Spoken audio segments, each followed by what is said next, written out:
政治、民聲起義。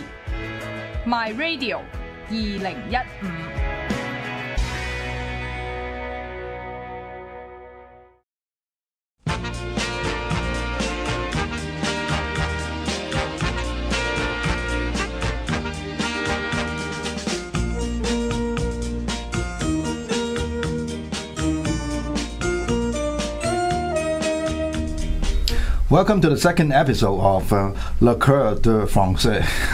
Le Quart de Français. Le Quart de Français. Le Quart de Français. Le Quart de Français. Okay, I'm sorry about that.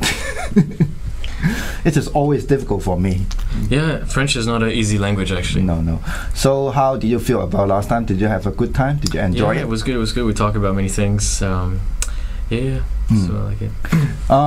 Actually, if you are very interested in movies, so you learned that in Hong Kong, actually they are showing the latest film of Jean-Luc Godard. Jean-Luc Godard, yes, the famous French filmmaker. Yeah. So tell us about this guy. So Jean-Luc Godard, he's a big figure in the French film scene. His glory days were in the 1960s, 1970s. He made a lot of movies talking about a lot of adventure movies, but also a lot of political movies, talking about how people are isolated, talking a lot about the alienation of people, the consumerism society. So he touched on many topics, very deep sometimes. Actually, one of his films that made the most the deepest impression on me is Weekend. Weekend, okay. Yeah. It was about a French couple going to vacation, right, to outside of Paris, but all they got was traffic jam, which is almost like in Hong Kong. Pretty much. Yeah. But I have to ask you one thing. Is vacation the most important thing in French life? It is. Basically, the French. I can talk for every French, actually. They don't like to work too much, right? Me too. Me too. But basically, they always go on strike, so to protest. In summer, we have 2 months holiday. So this is 2 months holiday. Pretty much, it's a big break, If everybody got 2 months holiday, then the country doesn't work anymore. Yeah, pretty much. So that's why I was saying the last episode that Paris is so empty, in summer. When would that be? So that would be from 1st of July to 31st of August, typically. And then you would start class again on the first week of September. But yeah, the French people, they like to take it easy, especially in the south with the sunshine and all that. You just want to lay back and maybe drink some wine and so on. So yeah, people, they like to take the time. Take the time. Okay. Going back to this guy, and it was when you mentioned that his glory days were in the 60s or 70s. Yes. What is the time called the New Waves? New Wave, yeah. That was a whole bunch of films during that time who were quite different from the classical movies you could see a decade earlier. So. Yeah, and I think one of the actors he liked to use a lot was Jean-Paul Belmondo. Jean-Paul Belmondo. Yeah, do you know him? Sure. Because one of his films in his early days was made in Hong Kong. Yes, I remember. Yeah. And you could see the old Hong Kong, actually. You would drive up the peak and go on Kowloon side. Yeah. So Jean-Paul Belmondo, he starred in two or three movies from Jean-Paul Godard. And yeah, so Jean-Paul is a big influence on many other filmmakers. Or even in Hong Kong, he got a lot of influence on the so-called Hong Kong New Wave directors. Okay. When New Waves right now are old waves, not new. So going back to New Waves, how do you say New Waves in French? Nouvelle vague. So nouvelle would be would be new, and vague is the wave. So nouvelle vague. Yeah. It means new and new waves. Okay. Much, yeah. So what about these new waves directors to new younger generations in France right now? Do you still watch them, or do you still adore them, admire them? Not so much, unless you will study film studies or photography and so on. You wouldn't learn too much about these I mean, you would, but you would also focus on more recent filmmakers. These Jean-Luc Godard, sorry, is very classical. Nowadays, people will mostly focus on maybe more modern ones, such as Luc Besson. You know, Luc Besson, I don't know if you know, he's the one who made Le Grand Bleu. So Le Grand Bleu is a movie about two free divers who I watched it a long time ago. Going diving. Exactly, free diving. Talking about it, there is a very famous French diver. Yes, Cousteau, isn't it? Cousteau, yeah. So he was more of an oceanographer. Yeah. So he studied the oceans and so on. I'm a big fan of Cousteau. You know, my mother used to have his encyclopedia, and every week on TV you would have his shows, and it was really magical because this French guy with his red hat would go on the seas and show you the wonders of the oceans. He dived very deep into the ocean. He dived quite deep. Yeah. So you see, there are a lot of famous French guys throughout the history. And actually quite well known, isn't it? Even the Hong Kongers would know about these guys, right? Yeah. And Luc Besson, so the film director who made Le Grand Bleu, he's also quite famous for making the big budget adventure movies. Yeah. Pardon me for giving you the Cantonese translation of this French movie. Yeah. It should, as far as I remember, it is Ye Hoi King Ting. Ye Hoi King Ting. Yeah. Okay. I'm not sure about it, but correct me if I'm wrong. Okay. It's a film about two divers. Two divers, yeah. And actually, they try to compete with each other. Exactly. And what's interesting is it was at the beginning of the career of the famous actor. One of the free divers is basically so famous right now. Jean Reno. Jean Reno, this one, yes, you know better than me. So Jean Reno is, I'm a big fan of Jean Reno. So he made a lot of movies, including Léon the Professional, about this hitman who protects this little girl. So that was the good old days of French movies. I think now one of the issues I have is that most of the French movies, the big budget ones at least, won't be too deep. Mostly focus on the explosions, not as much depth and story as the previous. Well, actually, there was a French film shown about a few months ago. And it was related to the hottest problem with in France or in Paris. It's about French women marrying to foreign guys. Oh, right. Okay. So this is what were they saying in the movie? They were talking about the problem towards society. Yeah. To tell you the story of the film, it was about they got four daughters in this family. Okay. The first one marrying to a Jew. Okay. The second married to Islamist. Okay. Muslim, and the third one married a Chinese. Oh, right. And the fourth one is considering marrying a black guy. Okay. Actually, I think the film itself is very light, but I guess the issue that it touches on is very challenging for the French psyche. Because it's about your identity as a country, you know. One of the French old French guy in this movie was lamenting about the laws of French. Yes, exactly. Yeah, because everywhere is all these immigrants. Yeah. In a way, I would think.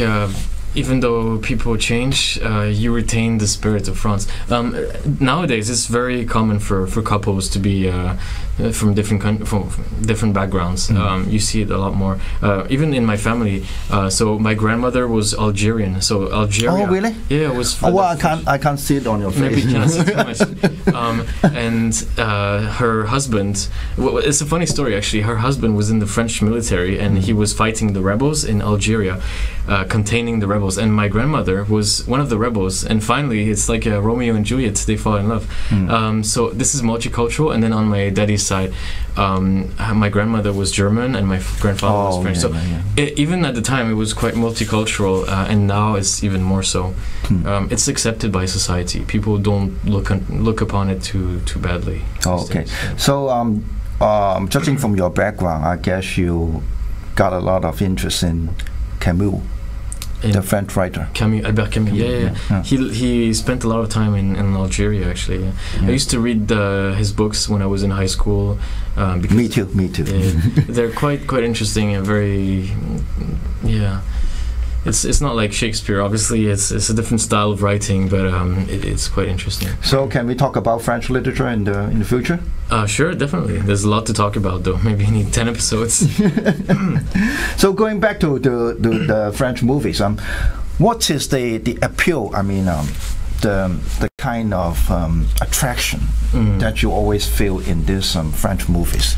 Well, French movies are really renowned to be very psychological, very complicated to understand, and I think it's true in many aspects.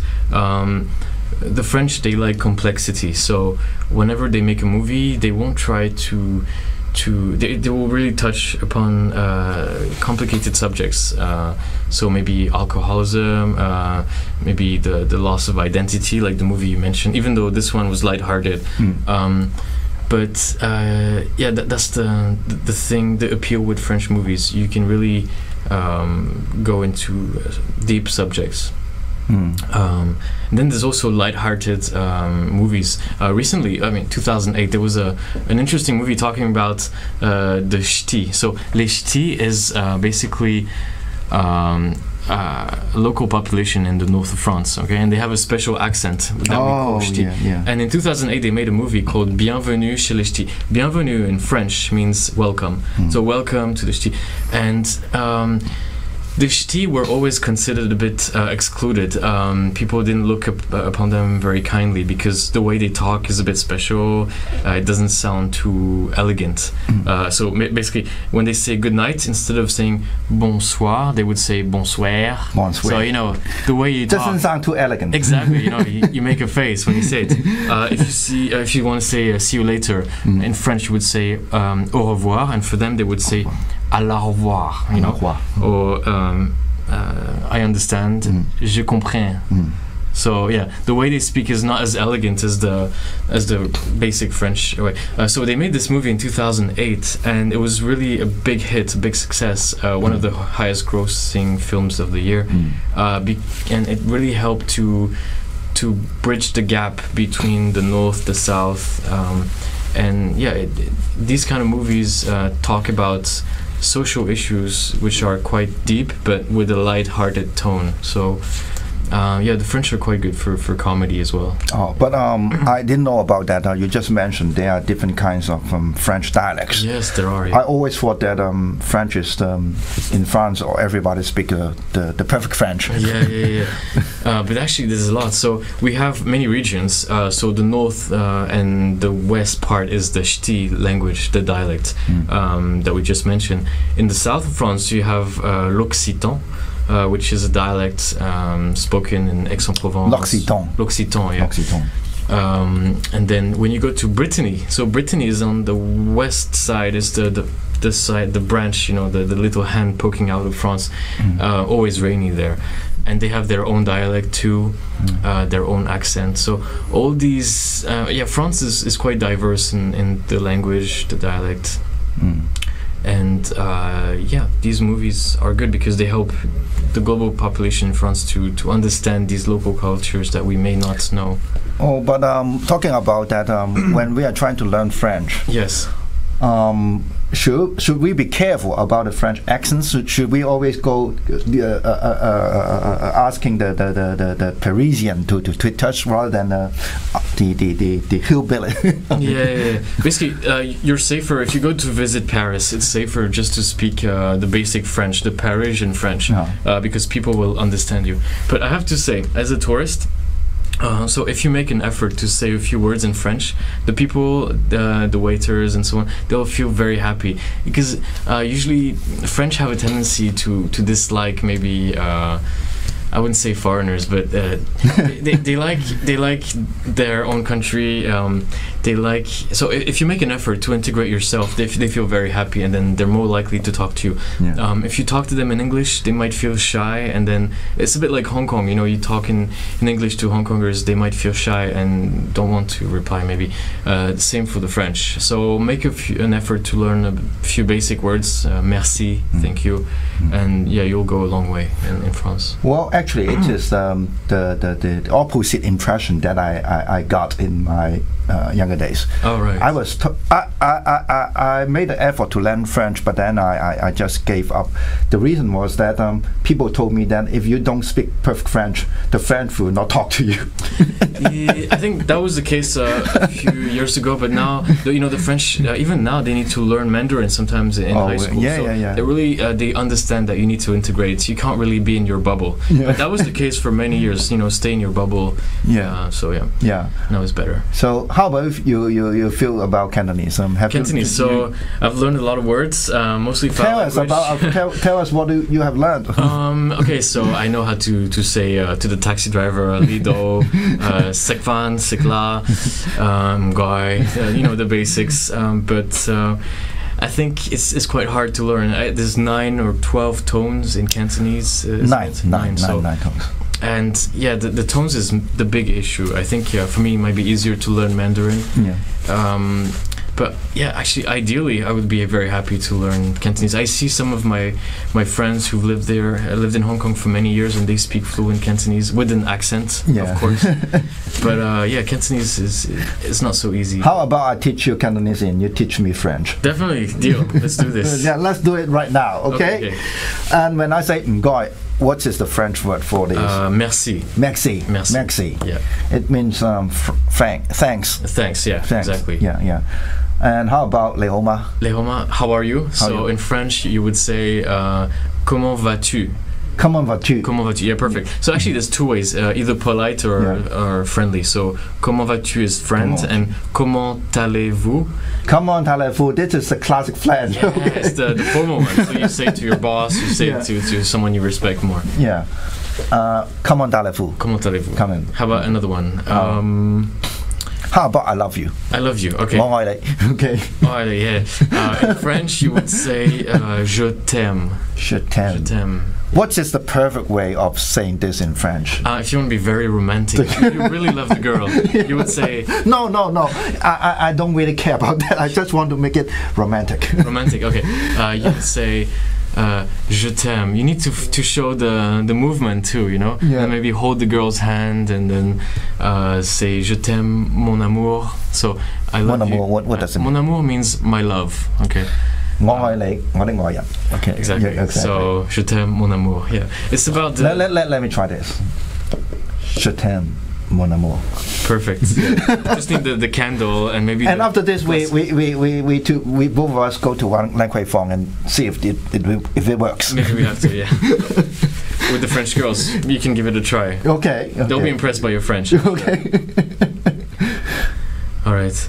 How about what time is it in Cantonese? 幾多點？而家幾多點鐘？ Okay. What time is it right now? This one in French you would say quelle heure? Quelle heure est-il? Que heure est-il? Yeah. Just like le quart d'heure français, heure is hour. Yeah. Okay. We have to bring back this. Yeah, le quart d'heure français. So say one more time. Le quart d'heure français. Le quart d'heure de français. De français. Yeah. Le quart de français. And then what time is it? What time Quelle is it? heure est-il? Okay. So you see, we've got a long way to go. Yeah. A lot of French to teach. You feel that Cantonese is difficult. I feel French is another difficult language. Yeah, so both need to work really hard, isn't it? Both of us need to be very hardworking. Yeah. So, talking about learning French, what is the best way to learn French? I think the best way to learn French is maybe you should get a French girlfriend first. Sure. Yeah, I can introduce you some. Sure. French Please do. And Please do it right after the sure, program. Lan Kwai Fong, right? Yeah. And actually, a lot of French people live in Lan Kwai Fong area, Soho, Shawon. And also, what's most important is for every language, you need to speak it daily. So really practice. You watch the French movies every day, the French shows, read the French books if you can, but really always be in in the French environment. Just to remind you and our audience, there are a few very good French bookshops in Hong Kong. There are, and you will find a lot of them, mostly in central Hong Kong Island is the most popular place. Maybe you should pay a visit to one of them in the future. I can communicate. Yeah. And what about reading French? Is it difficult? Reading French, it's difficult. You really need to learn the vocabulary, because the vocabulary is very rich, maybe on the same level as English. So many words and many subtleties in the way. A lot of sarcasm in the way you write, you speak. So really quite complicated. So that's why it's better to start off with speaking French.